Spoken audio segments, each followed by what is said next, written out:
نحمده ونصلي على رسوله الكريم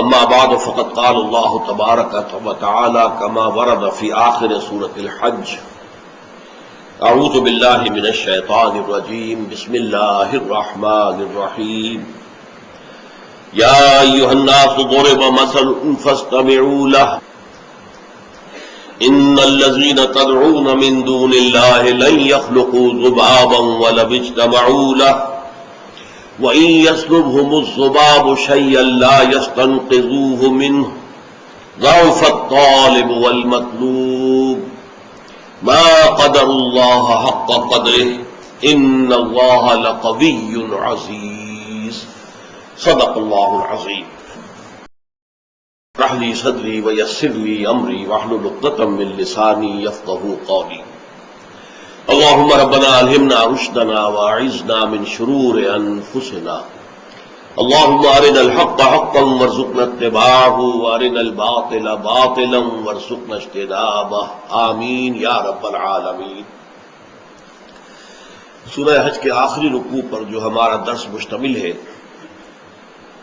وہ ہمارے اس مطالعہ قرآن حکیم کے منتخب نصاب کے تیسرے حصے کا آخری درس بھی شمار ہو سکتا ہے اور چوتھے حصے کا پہلا درس بھی، اس لیے کہ یہ برزخی نوعیت کا ہے کہ بہت سے مباحث جو پھیل گئے۔ آپ کو یاد ہوگا کہ پہلے حصے میں چند جامع اسباق شامل تھے، دوسرے حصے میں ایمانیات کی بحث تھی، تیسرے حصے میں عمل صالح کی تشریح تھی، پھر اس میں مختلف پہلو، انفرادی زندگی، معاشرتی زندگی، عائلی زندگی، پھر ملی اور سیاسی زندگی۔ تو ظاہر ہے کہ اس تیسرے حصے میں ہمارے مباحث جو ہے وہ بہت پھیل گئے تھے، تو گویا کہ اس درس کی شکل میں پھر ایک جامع درس ہے کہ جو یہاں پر شامل کیا گیا، تاکہ جو مباحث بہت پھیل گئے ہیں وہ پھر سمٹ کر ایک نقطے کے اوپر آ جائے۔ اور اس کے ساتھ پھر ہمارا چوتھا حصہ جو ہے، جو اصل میں جہاد فی سبیل اللہ، تواصی بالحق و تواصی بالصبر، یہ جو دو شرائط ہیں، نجات ہیں سورہ والعصر کے اندر، ان کی تشریح پر مشتمل ہے، تو یہ اس کے لیے ایک نہایت جامع تمہید بھی بن جاتی ہے۔ یہ بات کر چکا ہوں کہ یہ قرآن مجید کے جامع ترین مقامات میں سے ایک ہے۔ ان 6 آیات میں سے پہلی 4 آیات میں قرآن کی بنیادی دعوت، جس کے مخاطب تمام انسان ہیں، کسے باشر، مشرق کے، مغرب کے، شمال کے، جنوب کے، کسی نسل سے ہوں، کسی رنگت کے ہوں، کوئی بولی بولتے ہوں، وہ سب مخاطب ہیں۔ ایک دعوت عام جو ہے قرآن مجید کی، وہ کیا ہے؟ دعوت ایمان۔ مانو اللہ کو، اس کی توحید کو، مانو باس بعد الموت کو، جزا و سزا کو، جنت اور دوزخ کو، مانو فرشتوں کو، وحی کو، رسولوں کو، نبیوں کو، کتابوں کو۔ یہ ماننے کی دعوت ہے، اس میں عمل کی دعوت نہیں ہے۔ ظاہر بات ہے جو مانتا ہی نہیں، اللہ کو نہیں مانتا، رسول کو نہیں مانتا، اس سے کسی بات کا، کسی عمل کا مطالبہ کرنا کہ اللہ نے یہ فرض کیا ہے اور رسول نے یہ بات فرمائی ہے، بے معنی ہے۔ تو پہلی جو دعوت ہے وہ دعوت ایمان ہے پہلے 4 آیات میں، اور یہ دعوت عام ہے تمام نوع انسانی کے لیے۔ آخری 2 آیات کے اندر نہایت جامعیت کے ساتھ دعوت عمل ہے۔ دعوت عمل کے مخاطب کون ہے؟ جو ایمان کا دعویٰ کریں۔ لہذا پہلی 4 آیات میں خطاب ہے یا ایھا الناس، اور اگلی 2 آیات جو آخری ہیں ان کے اندر خطاب ہے یا ایھا الذین آمنوا۔ یہ جو خطاب کے الفاظ بدل گئے ہیں یہ بہت معنی خیز ہے۔ اب ان میں سے بھی جو پہلی آیت طویل ہے، پہلی 4 آیات میں سے، اس کا مطالعہ ہم کر چکے ہیں۔ اس میں شرک کی حقیقت کو واضح کیا گیا۔ ایک تو یہ کہ شرک جو عام تھا اس قوم میں کہ جس قوم سے خطاب ہو رہا تھا، اولاً قرآن نازل تو ہوا پوری نوع انسانی کی ہدایت کے لیے، لیکن ظاہر بات ہے کہ اولین مخاطب کون تھے؟ اہل عرب تھے۔ اہل عرب کے ہاں شرک کیا تھا کہ انہوں نے مورتیاں بنائی ہوئی تھی، بت بنائے ہوئے تھے دیوتاؤں کے نام پر، دیویوں کے نام پر۔ انہوں نے فرشتوں کو خدا کی بیٹیاں قرار دے کر ان کے نام پر لات، عزا، منات، یہ سارے مؤنث نام ہیں، ان کے ناموں کے اوپر مورتیاں بنائی تھی، انہیں پوجتے تھے، چومتے تھے، چاٹتے تھے، ان کے آگے حلوے ماڑے رکھتے تھے، نذرانے پیش کرتے تھے، ان کو دھوتے تھے، ان کا دھون پیتے تھے۔ یہ شرک جو ہندوستان میں اب بھی کسی درجے میں موجود ہے، اگرچہ اب نچلے طبقات میں رہ گیا ہے، اونچے طبقات میں نہیں ہے۔ تو زیادہ گفتگو تو اس کے بارے میں ہوئی. یا ایھا الناس ضرب مثل فاستمعوا لہ، اے لوگوں ایک مثال بیان کی جاتی ہے، اسے توجہ سے سنو. ان الذین تدعون من دون اللہ، یقیناً وہ لوگ جنہیں وہ ہستیاں جنہیں تم پکار رہے ہو اللہ کے سوا، لن یخلقوا ذبابا ولو اجتمعوا لہ، وہ تو ایک مکھی تک کی تخلیق پر قادر نہیں ہے چاہے خود جمع ہو کر سب مل جل کر زور لگا لیں. اور اس حد تک کہ وَإِن يَسْلُبْهُمُ الذُّبَابُ شَيْئًا لَا يَسْتَنقِذُوهُ مِنْهُ، مکھی اگر کوئی شے چھین کر لے جائے تو واپس لے بھی نہیں سکتے. مکھیاں بھنبھنا رہی ہیں ان حلووں مانڈوں پر جو تم نے ان کے سامنے رکھے ہیں، اور وہ انہیں اڑا بھی نہیں سکتے. تو یہ تو وہ شرک تھا جو ان کا اس وقت موجود تھا، اور اس کے اوپر ایک تمثیلی پیرائے میں انہیں توجہ دلا دی گئی کہ کس قدر غلط کام ہے جو تم کر رہے ہو. لیکن آخری ٹکڑے میں پھر وہ شرک کی جو اصل حقیقت ہے، ضعف الطالب والمطلوب، ایک مکمل فلسفہ آ گیا کہ انسان حقیقت میں وہی ہے جس کا کوئی نہ کوئی زندگی میں مطلوب ہو، آدرش ہو، آئیڈیل ہو. اب ظاہر بات ہے کہ اگر آدرش گھٹیا ہوگا تو اس انسان کی شخصیت بھی گھٹیا ہوگی. نصب العین بلند ہوگا تو انسان کی شخصیت بھی بلند ہوگی، اس کا سیرت، اس کے کردار کے اندر بھی عظمت اور علو شان پیدا ہو جائے گی. اس اعتبار سے میں پورا فلسفہ آپ کے سامنے رکھ چکا ہوں، جسے ڈاکٹر رفیع الدین مرحوم مغفور نے بڑی وضاحت کے ساتھ فلسفیانہ انداز میں آئیڈیالوجی آف دی فیوچر نامی اپنی تصنیف میں بیان کیا ہے. باقی یہ کہ ان کی چھوٹی تصانیف کے اندر بھی وہ چیز موجود ہے کہ ہر انسان، جس انسان کا زندگی میں کوئی مقصود و مطلوب نہیں ہے، آدرش نہیں ہے، آئیڈیل نہیں ہے، وہ حیوان ہے، وہ انسان کہلانے کا مستحق ہی نہیں ہے. لیکن یہ کہ ہر انسان جو ہے واقعتاً جو انسان کہلایا جا سکے، اس کا کوئی نہ کوئی مقصد ہوتا ہے، نصب العین ہوتا ہے، آدرش ہوتا ہے، آئیڈیل ہوتا ہے. یہ آئیڈیل، یہ آدرش، یہ نصب العین اونچا ہوگا تو انسانی شخصیت بھی اونچی ہوگی. سب سے گھٹیا آدرش کیا ہے؟ اپنی نفس پرستی، اپنے مفادات، خود غرضی، دولت جمع کر لینا، اپنے لیے شہرت، اپنے لیے اقتدار. یہاں گویا کہ انسان کا نفس جو ہے اس کا مطلوب بن گیا ہے، اس کا معبود بن گیا ہے. جیسے قرآن مجید میں کہا گیا ہے کہ افرأیت من اتخذ الہہ ہواہ، کیا تم نے دیکھا اس شخص کو جس نے اپنی خواہش نفس کو ہی کو اپنا معبود بنا رکھا، الہ بنا رکھا ہے، وہی مطلوب و مقصود ہے.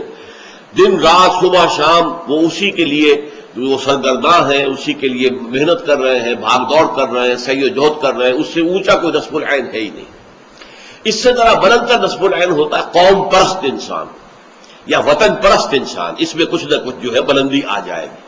اپنی قوم سے جھوٹ نہیں بولے گا، اپنی قوم سے کو دھوکہ نہیں دے گا، چاہے یہ کہ باقی پوری دنیا کو دھوکہ دے دے، باقی پوری دنیا کے ساتھ ظلم کرے یہ. لیکن بہرحال پہلے انسان کی نسبت ایک بہتر انسان وجود میں آئے گا. اس سے اوپر ایک آئیڈیل ہے جسے کہا گیا ہے فلسفے میں ہیومنزم، انسان دوستی، انسان سے محبت، انسان پرستی. یقیناً جس شخص کے اندر یہ بات پیدا ہو جائے وہ اپنی قوم سے، اپنے وطن سے بلند ہو کر پوری نوع انسانی کا خادم ہو جائے گا، تو یقیناً اس کی شخصیت کے اندر بھی ترفع پیدا ہوگا، بلندی پیدا ہوگی. لیکن اس سے اوپر ایک نصب العین ہے اور وہ ہے آئیڈیلزم.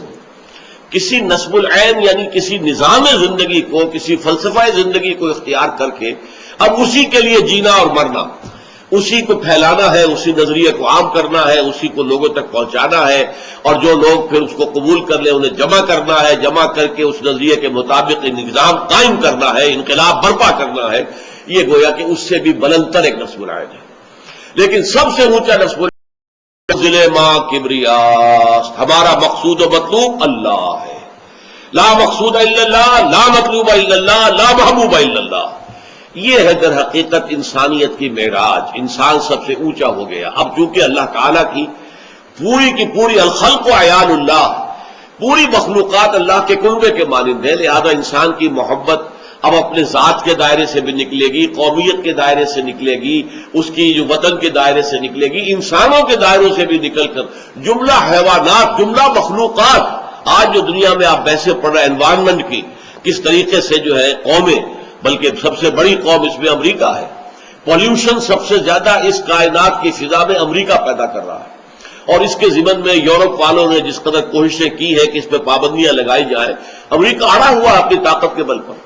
تو یہ در حقیقت مخلوقات کے ساتھ جو ہے ایک ظلم ہے جو ہو رہا ہے کہ اس ماحول کے اندر جو ہے ایسی صورت پیدا کی جا رہی ہے کہ جو انسانیت کے لیے حیات بخش نہیں ہوگی، حیات کش ہو جائے گی. تو یہ بھی در حقیقت جب انسان سب سے اونچا چلا گیا، اللہ سے محبت ہے تو اللہ کی جملہ مخلوقات سے محبت ہوگی، ہر ایک کا حق ادا کرنا ہوگا، حیوانات کا بھی، جمادات کا بھی، نباتات کا بھی، ہر ایک کا حق ادا کرنا ہوگا۔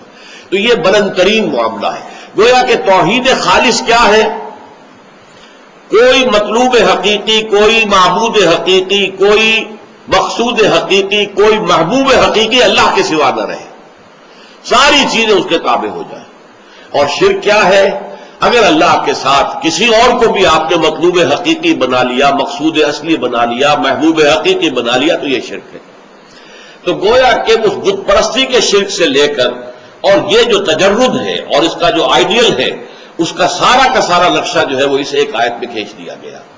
اب اگلی آیت جو ہمارے آج کا اصل درس ہے، وہ اس شرک کا سبب کیا ہے؟ ما قدر اللہ حق قدرہ ان اللہ لقوی عزیز۔ انہوں نے اللہ کا اندازہ نہیں کیا جیسا کہ اندازہ کرنا چاہیے تھا، جیسا کہ اللہ کا حق تھا کہ اس کا اندازہ کیا جائے۔ اللہ تعالیٰ تو بذات ہی قوی ہے، زبردست ہے، اور مختار مطلق ہے، عزیز ہے۔ اس آیت کے اندر بھی جو بڑی عظیم حقیقت بیان کی گئی ہے وہ یہ ہے کہ شرک کا اصل سبب کیا ہے؟ اللہ تعالیٰ کی معرفت کی کمی۔ آپ کو معلوم ہے، یہ بات میں نے بہت مرتبہ بیان کی، شرک کہتے کسے ہیں؟ ایک اللہ، بڑے اللہ کو مان کر اس کے ساتھ چھوٹے اللہ ماننا۔ ایک مہادیو کو مانا لیکن دیویوں اور دیوتاؤں کی ایک فوج بھی مان لی، ایک بڑے جی سے لکھے جانے والا گاڈ بھی مان لیا، اور چھوٹے جی سے گاڈز اینڈ گاڈیسز، ان کی پوری ایک فوج بھی مان لی، بڑا اللہ بھی مان لیا، چھوٹے آلہہ بھی مان لیے۔ تو شرک اس کا نام ہے۔ اب اللہ جو بڑا اللہ، مہادیو، جو کیپٹل جی سے لکھے جانے والا گاڈ ہے، اگر اس کی صفات کا کچھ تھوڑا سا بھی اندازہ انسان کو ہو جائے تو وہ کبھی شرک میں مبتلا نہیں ہوگا۔ ہوتا کیا ہے، انسان اپنے چھوٹے سے ذہن کی بنیاد پر اللہ تعالیٰ کو بھی اپنے ذہن کے پیمانوں پر ناپنا شروع کر دیتا ہے۔ جیسا کہ آپ کو معلوم ہے، زیادہ سے زیادہ تصور جو ہے پچھلے زمانے میں جاتا تھا، طاقتور ہستی، با اختیار ہستی تو بڑا بادشاہ، بس اس سے آگے کا کوئی تصور تو نہیں تھا۔ اب بڑا بادشاہ جو ہے، ظاہر بات ہے، نمبر ایک، اس کی حکومت جو قائم ہوتی تھی وہ اس کے جو نیچے ہوتے تھے نائبین، اس کے سردار، اس کے لارڈز، اور اس کے جو ہے منصبدار، ان کے بل پر حکومت قائم ہوتی تھی نا۔ آخر بڑے سے بڑا بادشاہ بھی اس کے 2 ہاتھ، 2 آنکھیں، 1 ناک، 2 پاؤں، اس کے سوا تو کچھ نہیں تھے۔ وہ اکیلا کیا کر لیتا؟ اکیلا چنا جو ہے وہ باہر کو نہیں پھوڑ سکتا، لہذا اس کی حکومت قائم تھی اپنے نائبین سلطنت کی بنیاد پر، جاگیرداروں کی بنیاد پر، جو بھی اس کے منصبدار ہوتے تھے، 30 ہزاری منصبدار، 50 ہزاری منصبدار، اور وہاں آپ یورپ میں انہیں کہتے تھے لارڈز ہیں۔ یہ ہے در حقیقت کہ جن کی بنیاد کے اوپر بادشاہ کی بادشاہت تھا۔ تو انہوں نے تصور کیا کہ اللہ بھی ایک بہت بڑا بادشاہ ہے، مان لیا سب سے بڑا بادشاہ ہے، لیکن اس کے نائبین سلطنت ہے، وہ نائبین سلطنت کے بغیر تو حکومت نہیں کر سکتا۔ چنانچہ انہوں نے فرشتوں کو، جو کہ در حقیقت اللہ کے کارندے ہیں، جس کا صحیح تصور کیا ہے کہ یفعلون ما یؤمرون لا یعصون اللہ ما امرہم، اللہ تعالیٰ جو حکم دے دے قطعاً اس کے اندر نافرمانی نہیں کر سکتے، بلکہ وہی کچھ کرتے ہیں جس کا حکم دیا جاتا ہے۔ انہوں نے ان فرشتوں کے تصور کو بگاڑ کر یہ دیویاں، دیوتا، خدا، یہ چھوٹے خدا بنا لیے کہ ان کے پاس بھی کچھ اختیار ہے۔ آخر 50 ہزاری منصب اس کے پاس بھی طاقت ہوتی ہے، فوج ہوتی ہے، 30 ہزاری منصبدار کے پاس بھی کچھ نفری ہوتی ہے، کچھ طاقت ہوتی ہے، کچھ اختیارات ہوتے ہیں۔ لہذا انہوں نے یہ در حقیقت دیوی، دیوتا اور گاڈز اینڈ گاڈیسز وغیرہ جو ہے، یہ ایمان باللہ کی بگڑی ہوئی شکل ہے، ایمان بالملائکہ کی بگڑی ہوئی شکل ہے، کہ انہوں نے ملائکہ کو با اختیار مان کر اب ان کو بھی ان کے لیے مورتیاں بنا لی، ان کے لیے تصویریں بنا لی، ان کے لیے اپنے تخیل سے، اپنے تصور سے شکلیں بنا لی، پھر ان کے خاندان بنا لیے، فلاں کی بیوی فلاں دیوتا کی وہ بیوی جو ہے وہ اس کی دیوی، اس طریقے سے ایک نظام جو ہے خاندانی گھڑ لیا اور انہیں وہ دیوی اور دیوتا بنا لیا۔ انہوں نے سمجھا کہ جیسے بڑے سے بڑے شہنشاہ کی شہنشاہی بھی نائبین سلطنت کے بل پر قائم ہے، اسی طرح اللہ کی بادشاہت جو ہے تو سب سے بڑا بادشاہ ہو، اللہ بادشاہ سب سے بڑا بادشاہ، لیکن یہ کہ اس کی بادشاہی بھی ان نائبین سلطنت کی بنیاد پر قائم ہے۔ لہذا ان کی کچھ نہ کچھ دنڈوت کرو، ان کی کچھ نہ کچھ جو ہے وہ پوجا کرو، پاٹ کرو، کچھ ان کو دھو، کچھ ان کا دھون پیو، کچھ انہیں خوش کرو گے تو اللہ خوش ہوگا نا، یہ راضی ہوں گے تو اللہ راضی ہوگا۔ یہ تصور کیا ہے، انسان نے اللہ کو ایک بہت بڑے بادشاہ یا بہت بڑے جاگیردار کی شکل کے اندر دیکھا، اور یہ نہیں سمجھا کہ وہ تو خود قوی ہے، ان اللہ لقوی عزیز، اس کی قوت جو ہے فرشتوں کے اوپر اس کا دار و مدار نہیں ہے، کوئی نائبین سلطنت نہیں ہے کہ جن کے اوپر اس کی طاقت کا دار و مدار ہو، بذات ہی قوی ہے، بذات ہی عزیز ہے، اس کی قوت اور اس کا اختیار جو ہے وہ اپنی ذات میں ہے، کسی اور کے سہارے قائم نہیں ہے۔ اسی طرح کچھ لوگوں نے سوچا کہ بڑے سے بڑا بادشاہ بھی ہوتا ہے، تو آخر وہ ظاہر بات ہے کہ اگرچہ آپ کو معلوم ہے کہ ویسے انسان کو زیادہ مطلوب تو بیٹے ہوتے ہیں کیونکہ اس سے اس کا نام چلتا ہے، لیکن زیادہ محبت بیٹیوں سے ہوتی ہے۔ اس اعتبار سے اگر کوئی بیٹی جو ہے کوئی اپنے باپ سے فرمائش کرے تو بڑا مشکل ہو جاتا ہے باپ کے لیے اپنی بچی کا، اپنی بیٹی کی فرمائش کو رد کرنا۔ اس طریقے سے عرب والوں نے کیا سمجھا، یہ فرشتے جو ہے خدا کی بیٹیاں ہیں، اور خدا اپنی بیٹیوں کی کسی فرمائش کو رد نہیں کر سکتا۔ اگر یہ جو ہے کسی کی سفارش کر دیں گی تو بس کیا کہنے، پھر اس کا بیڑا پار ہو جائے گا، وہ کامیاب ہو جائے گا۔ اس بنیاد پر انہوں نے فرشتوں کو خدا کی بیٹیاں قرار دیا، ان کی مورتیاں بنائی، لات، عزا، منات، یہ سب مؤنث نام ہے جیسا کہ میں نے آپ کو بتایا، اور صاف انہوں نے کہا وما نعبدهم الا ليقربونا الى الله زلفا، ہم جو ان کو پوجتے ہیں وہ اس لیے کہ یہ ہمیں اللہ سے قریب تر کر دیں۔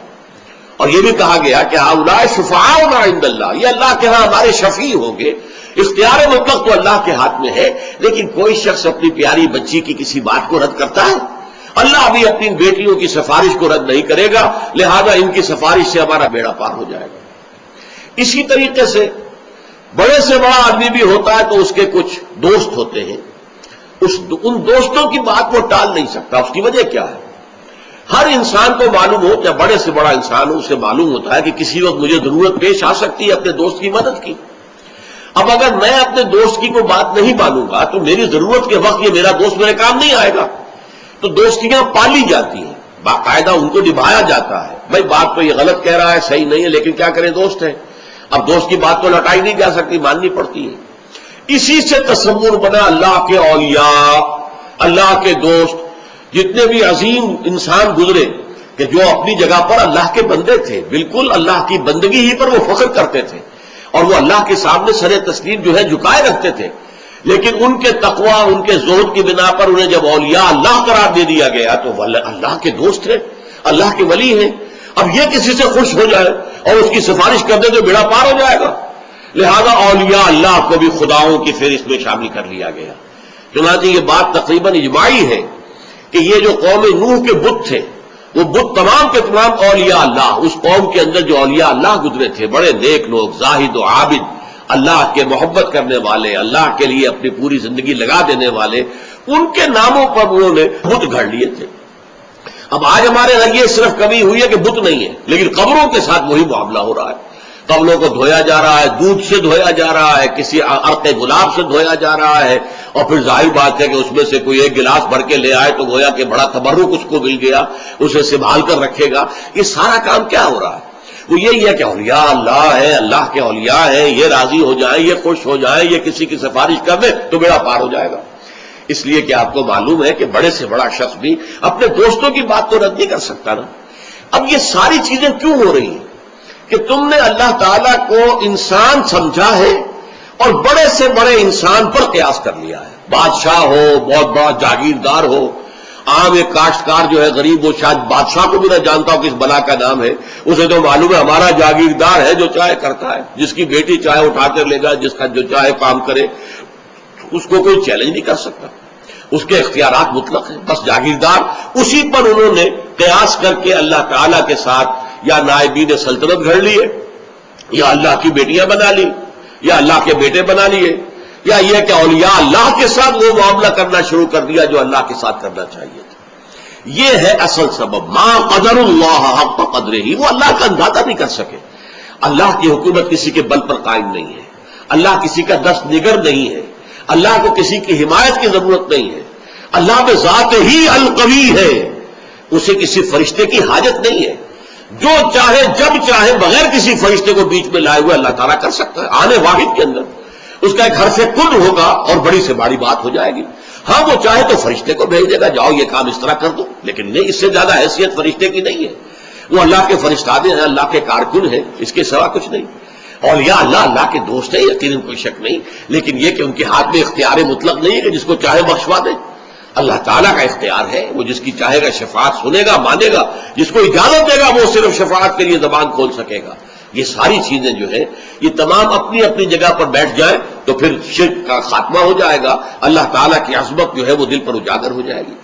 اب اسی پر قیاس کیجئے، جو اللہ کی عظمت کا اندازہ کر لے، جو اللہ کے حسن و جمال کی کوئی جھلک دیکھ لے، کیا وہ دنیا میں کسی اور شے کا پرستار ہو سکتا ہے؟ اللہ کا حسن، اللہ کا کمال، اللہ کا جمال، اللہ کی قدرت کاملہ، اللہ کا علم کامل اگر کوئی اندازہ ہو جائے تو کیا آپ اپنے نفس کے غلام بن سکیں گے؟ افرأیت من اتخذ الہہ ہواہ، کیا آپ وطن کو معبود بنا سکیں گے؟ ان تازہ خداؤں میں بڑا سب سے وطن ہے، جو پیر ہر اس کا ہے وہ مذہب کا کفن ہے. کیا آپ نیشنلزم کے بخار میں مبتلا ہو سکیں گے؟ کیسے ممکن ہے؟ کیا کوئی جھوٹا نظریہ جو ہے ایک تصور کے حسن مبہم پر ساری ہستی لٹائی جاتی ہے؟ کمیونسٹوں نے اپنی جانیں دی ہیں کس لیے کہ ایک آئیڈیل خواب ان کو لوگوں نے دیکھا کہ کلاس لیس سوسائٹی ہمیں بنانی ہے، جس میں استحصال نہ ہو، جس میں کسی پر جبر نہ ہو، کسی پر ظلم نہ ہو. ایک خواب تھا، تصور تھا. وہ ایک دن کے لیے بھی نظام قائم نہیں ہو سکا، لیکن جن لوگوں نے اس تصور کے اور اس خواب کو قبول کر کے جانیں دی ہیں، آپ ان کا تصور کیجئے. ایک تصور کے حسن مبہم پر ساری ہستی لٹائی جاتی ہے، ساری ہستی لٹا دی، لوگوں نے جانیں دے دی.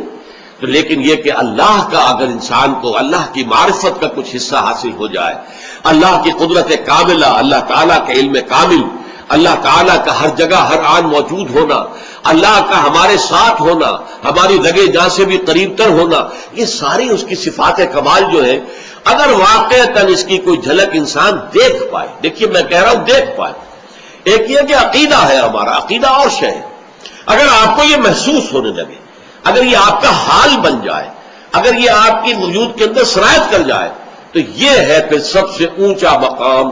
یہ ہے کہ جس سے پھر آپ بری ہو جائیں گے ہر نوع کے شرک سے.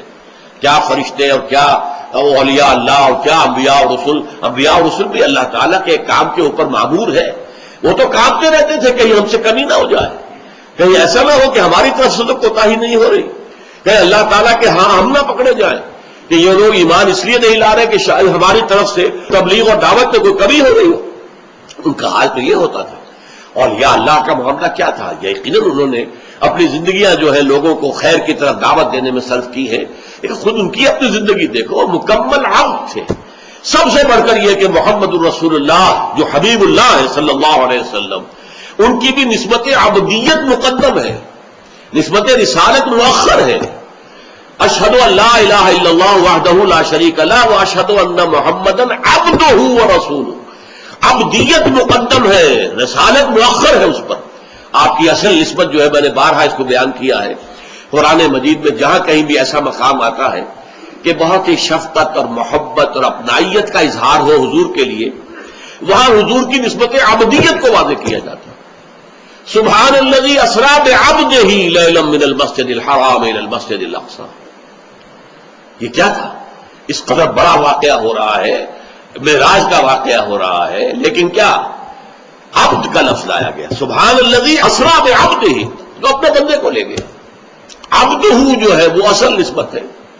سورہ کہف کے اندر الحمدللہ الذی انزل علی عبدہ الکتاب ولم یجعل لہ عوجا، تبارک الذی نزل الفرقان علی عبدہ لیکون للعالمین نذیرا.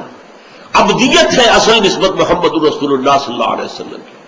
جب آپ کی عمر زیادہ ہو گئی تھی، اگرچہ آپ کی عمر جو ہے عام اعتبارات سے زیادہ نہیں ہوئی، لیکن یہ کہ بہرحال کچھ نہ کچھ آخری ایام میں آپ کا جسم بھاری بھی ہو گیا تھا، اور آپ رات کو جب کھڑے ہوتے تھے تو آپ کے پاؤں متورم ہو جاتے تھے.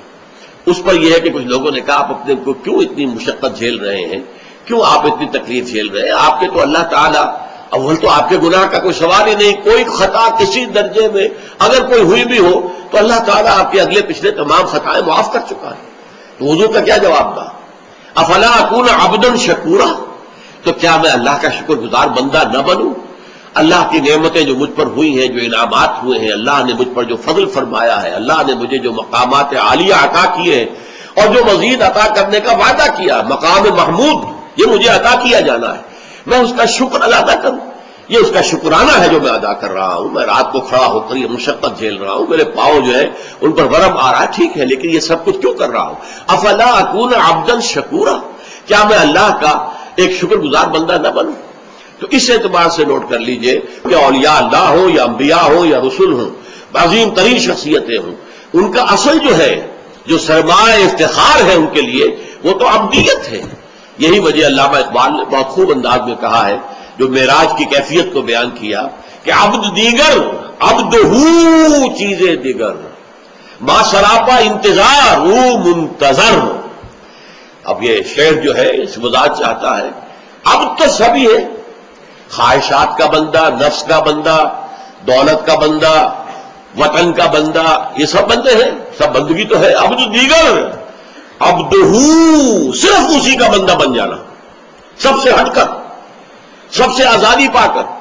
یہ ایک سجدہ جسے تو گراں سمجھتا ہے، ہزار سجدوں سے دیتا ہے آدمی کو نجات، وہ عبد ہو جو صرف اللہ کا بندہ بن چکا ہو۔ عبد ہو چیزیں دیگر، یہ شے اور ہے۔ ما سراپا انتظار او منتظر، ہم تو ہمیشہ انتظار میں رہتے ہیں کہ کبھی اللہ کی کوئی تجلی، کوئی کرن جو ہے وہ ہم میں بھی نصیب ہو جائے، اور ان کا انتظار کیا جا رہا تھا شب معراج میں، ان کے استقبال کی تیاریاں ہو رہی تھی۔ ہم منتظر ہیں، وہ منتظر تھے۔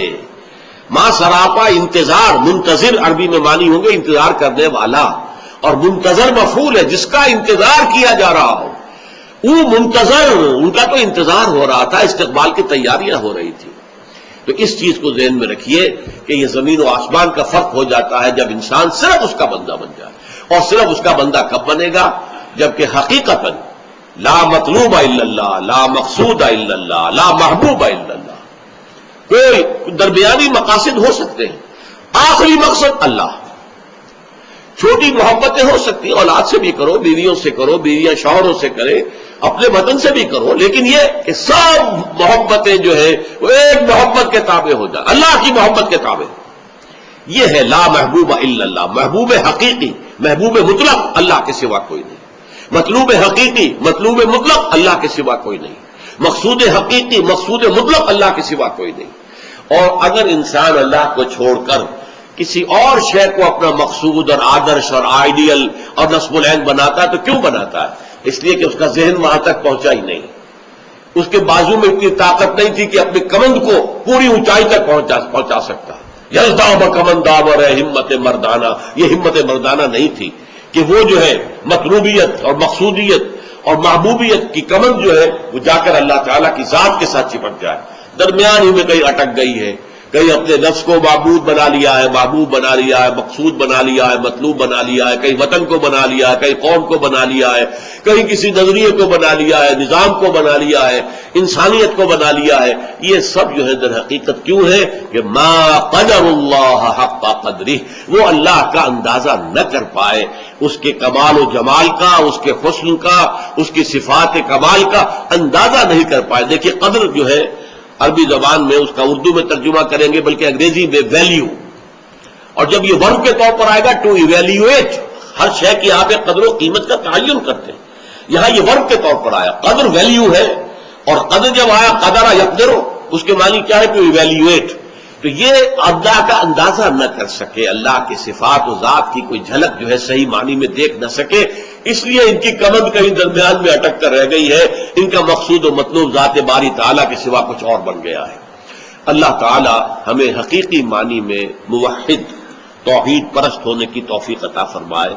بارک اللہ لی و لکم فی القرآن العظیم ونفعنی وإیاکم بالآیات والذکر الحکیم۔